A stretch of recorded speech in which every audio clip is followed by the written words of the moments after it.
Hey there, sports history fan. This is Arnie Chapman, aka the Football History Dude, and I'm here to help you finish your Christmas shopping list and let everyone else over there stiff-arm their competition while trying to fight off that tryptophan on Turkey Night.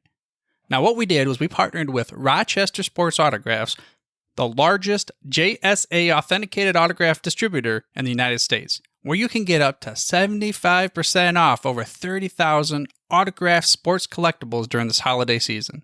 They have something for everyone. But how is RSA able to offer such great deals on JSA authentication, you ask? Well, they do this by making deals directly with athletes so there are no extra markups, and they choose to then pass that savings on to you, the customer. Now, all orders from Rochester Sports Autographs are top quality and shipped to your door with top authentication and a money-back guarantee. But hurry up because customers are so stark raving mad for RSA that memorabilia sells out daily. All you have to do is head over to shoprsa.com/SHN. Again, that's shoprsa.com/SHN. So don't wait to bring home your favorites and own a piece of sports history for you and the loved ones on your shopping list this holiday season. Time to have our friend Tim Brown join us today for some football archaeology on one of the great Heisman winners of the 1930s and his special season and special stature. Coming up in just a moment. This is the Pigskin Daily History Dispatch, a podcast that covers the anniversaries of American football events throughout history on a day-to-day basis. Your host, Darren Hayes, is podcasting from America's North Shore to bring you the memories of the gridiron, one day at a time. So as we come out of the tunnel of the Sports History Network, let's take the field and go no huddle through the portal of positive gridiron history with PigskinDispatch.com. This podcast is part of the Sports History Network, your headquarters for the yesteryear of your favorite sport. You can learn more at sportshistorynetwork.com. Hello, my football friends. This is Darren Hayes of PigskinDispatch.com. Welcome once again to the Pig Pen, your portal to positive football history. And as we try to do every Tuesday, we like to go on a little archaeological expedition.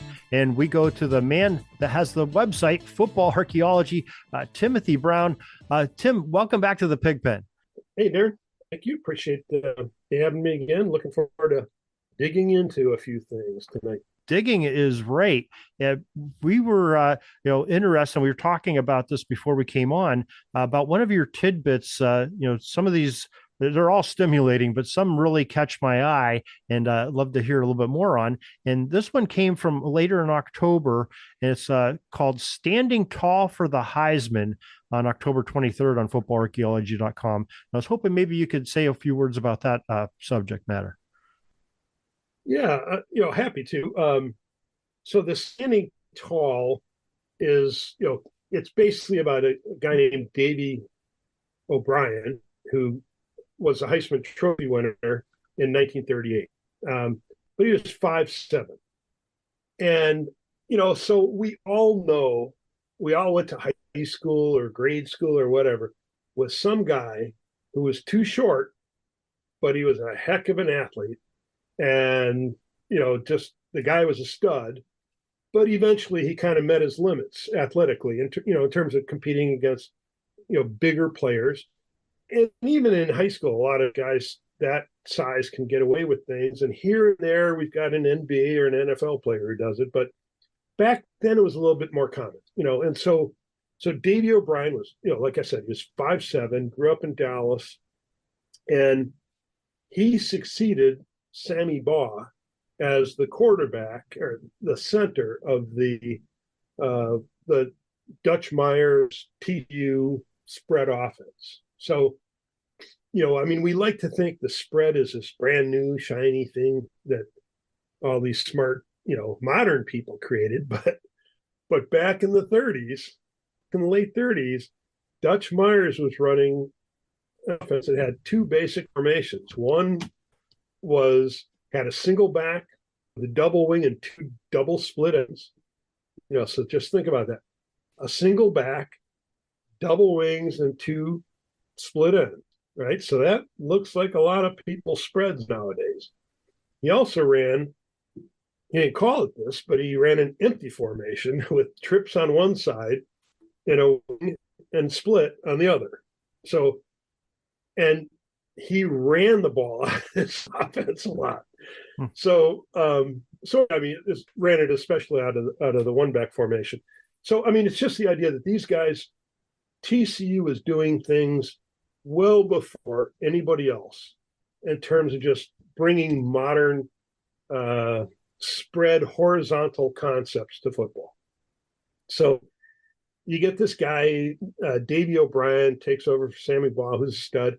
And, you know, it's back in single platoon football. So O'Brien played both ways. He wasn't just this little, dinky quarterback that, just ran out there and was protected against being tackled hard and stuff like that. You know, he was a player. He was a blocking back. He punted. You know, he was their primary punter. And so I'm going to say this next thing with a little bit of caution. As a senior, he set the passing yardage in a season record, NCAA record. He also set the record for combined rushing and passing by an individual in a season. Now, that was a 1938 season. And the NCAA only started tracking statistics in 1937. So, it wasn't, okay, but nevertheless, I mean, the point really is that what he was doing so far ahead of almost anybody else, right? And so, and just one little side note to the statistics thing. The statistics wasn't, it wasn't like the NCAA did this. It was a separate guy named Homer, who created this entity called the American Football Statistical Bureau, and then 22 years later sold it to the NCAA.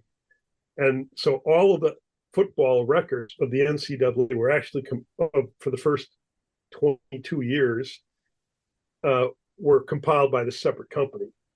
So his company started in 37, and so if you look at any NCAA record, they start in 1937. From this guy's records. Anyways, Davey O'Brien was a stud. So he finishes his senior year winning a national championship. He's the Maxwell and Heisman Trophy winner. He then gets drafted by the NFL. The Giants take him number 4 in the 39 draft. He leads the NFL in passing yardage as a rookie, though they only won one game. Comes back as a second-year player. Again, has a great season. They only win one game. And then he says, I'm done.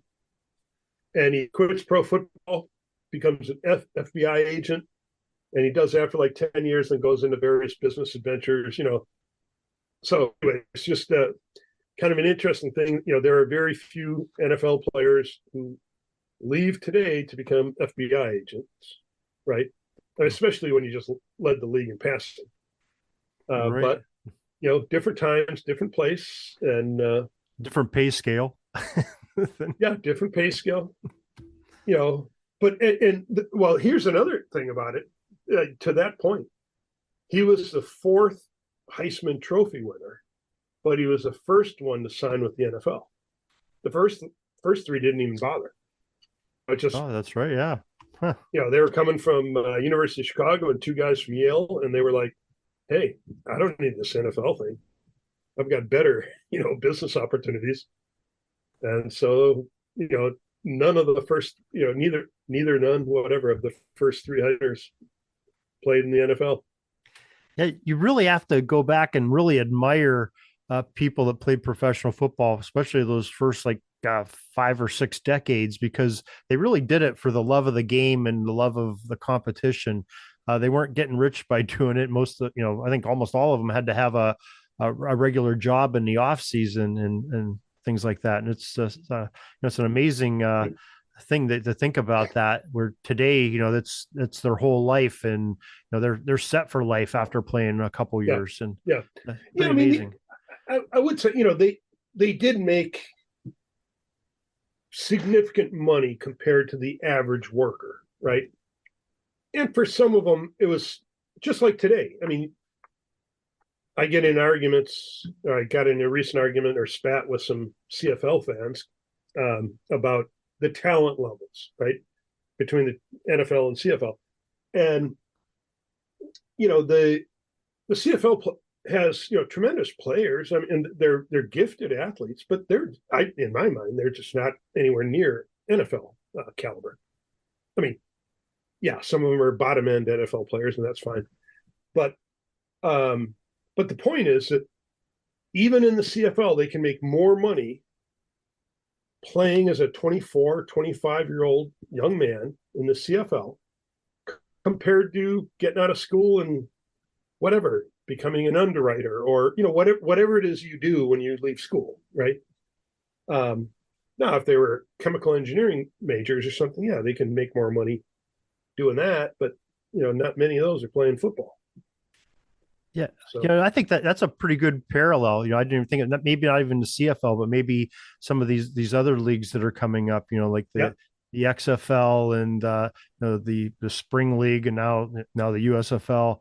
Some of those, those guys aren't making much at all compared to their peers in the bigger leagues, like the NFL and the CFL, but they're doing enough to make a living and get by. And their hope is to advance into the NFL, and I'm sure that's probably the goal. And I think that's it. It's the hope. It's keeping the hope alive, right?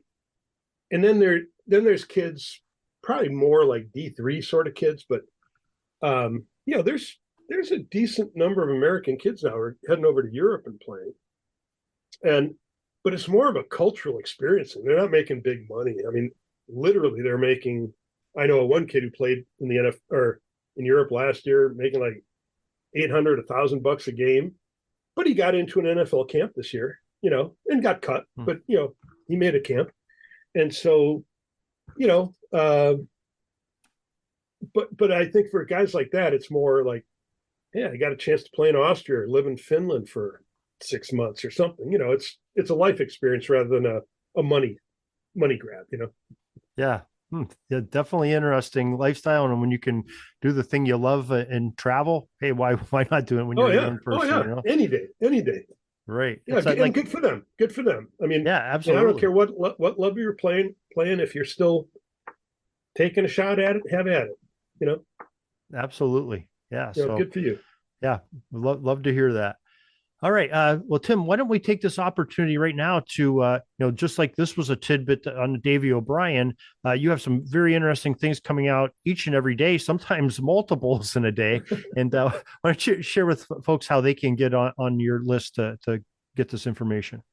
Yeah. So, my site is footballarchaeology.com. You can go on there, subscribe. And what that means is you'll get an email 7:00 every day, and then some other days you'll get more than one. But basically, you'll get at least a daily email that provides some information. And if not there, then you can. You can always visit the site just randomly, but you can also follow me on Twitter at Football Archaeology, and so however you consume information, however you prefer to view it, have at it. More than happy to have people check it out. All right. Well, Tim Brown, Football Archaeology, thank you once again for joining us this week and talking about some more great football history and some of these great things from the past that maybe are overlooked, but we're glad that you're researching them and bringing them to our attention. And we'll love to talk to you again next week. Very good. Look forward to it, sir. That's all the football history we have today, folks. Join us back tomorrow for more of your football history. We invite you to check out our website, pigskindispatch.com, not only to see the daily football history, but to experience positive football with our many articles on the good people of the game, as well as our own football comic strip, Cleat Marks Comics. Pigskindispatch.com is also on social media outlets, Facebook, Twitter, Instagram, and don't forget the Pigskin Dispatch YouTube channel to get all of your positive football news and history.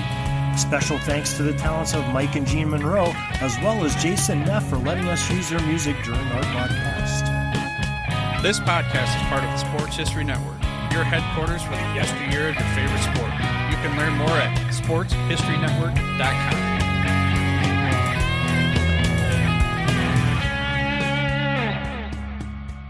Hey there, sports history fan. This is Arnie Chapman, aka the Football History Dude, and I hope that you enjoyed this recent episode presented by the Sports History Network and were able to learn some good old-fashioned sports history knowledge nuggets. I started the Sports History Network back in 2020 with the mission to help podcasters find a community of like-minded sports history nerds, as well as helping aspiring podcasters to start their own shows. We have a little bit over 30 shows on the network right now covering all sorts of sports history, but as far as I'm concerned, we're just at the toothpick in the ocean moment, that can't even figure it out because there's so much more coming. We wanted to create the ultimate headquarters for sports yesteryear, starting with Podcast Network and our website, but we're going to continue to move into other mediums as well. And here's the cool part, because we want you to be part of our team. So if you're interested in starting your own podcast, or maybe being a guest on one of our shows, or who knows, maybe even writing an article for us over on the website. Seriously, all you gotta do is reach out to us on the contact page over at sportshistorynetwork.com. You can be as technologically savvy as a Neanderthal tapping on a stone trying to figure out this whole hieroglyphics thing back in the day. Again, it doesn't matter, because even if you don't understand the whole podcast space, we have a production team that can pretty much help you out with doing everything. All you gotta do, head over to sportshistorynetwork.com, head to the contact page, fill it out. That message goes right to me, and I'll reach out to you as soon as I can. But for now, dude, I'm through if you're through.